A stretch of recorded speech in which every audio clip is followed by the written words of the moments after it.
भारत में corona virus के cases लगातार बढ़ रहे हैं। लॉकडाउन और कई तरह के पाबंदियों के बावजूद भी केसेस का बढ़ना वाकई में चिंताजनक है। तो इसकी वजह क्या है? वैसे तो इसके बहुत सारे फैक्टर हो सकते हैं, लेकिन मुख्य रूप से 3 बड़े वजह ही सामने हैं। पहला है टेस्टिंग ज़्यादा, केसेस भी ज़्यादा। कोविड-19 के नए केसेस के पीछे भारत की बढ़ी टेस्टिंग क्षमता भी है। भारत रोज टेस्ट्स की संख्या बढ़ा रहा है। अब यह संख्या डेली लाखों के पार हो गई है। एक्सपर्ट्स यह बात पहले से ही कहते आ रहे हैं कि जितनी ज़्यादा टेस्टिंग होगी उतने ज़्यादा केसेस सामने आएंगे।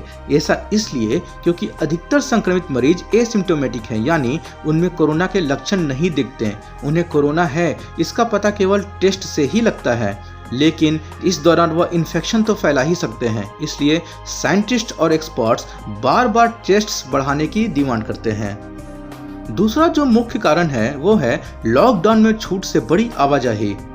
नए केसेस तेजी से बढ़ने के पीछे लॉकडाउन में दी गई छूट भी एक बड़ी वजह है। पिछले कुछ दिनों से बड़े पैमाने पर लोगों की आवाजाही हुई है। प्रवासी मजदूर अपने राज्य पहुंच रहे हैं। इससे नई आबादी में कोरोना वायरस फैला है। बिहार और उड़ीसा जैसे राज्यों को डेटा देखकर यह बात साफ पता चलती है, जहां प्रवासियों के पहुंचने पर केसेस की संख्या अचानक से बढ़ने लगी। तीसरी वजह है केसेस का बेस लोड बढ़ना। केसेस का बेस लोड लगातार बढ़ रहा है। रोज नए मामले सामने आने की एक वजह लगातार बढ़ता बेस लोड है। बढ़े बेस लोड से रोज भारी संख्या में नए इन्फेक्शन सामने आएंगे, चाहे सर्ज हो या न हो। ऐसे में नए इन्फेक्शंस की संख्या तो लगातार बढ़ रही है, मगर नए केसेस का ग्रोथ रेट लगभग वैसा ही बना हुआ है। बीच में तो नए केसेस की ग्रोथ रेट धीमी भी हुई थी।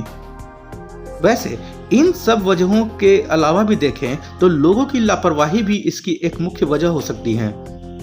बिना मास्क के घर से बाहर निकलना, भीड़ के संपर्क में रहना, बार बार हाथों को साबुन से न धोना और 2 गज की दूरी का पालन न करना। उम्मीद है आने वाले समय में लोग अपनी भूमिका समझेंगे और कोरोना वायरस से लड़ने में देश की मदद करेंगे। धन्यवाद।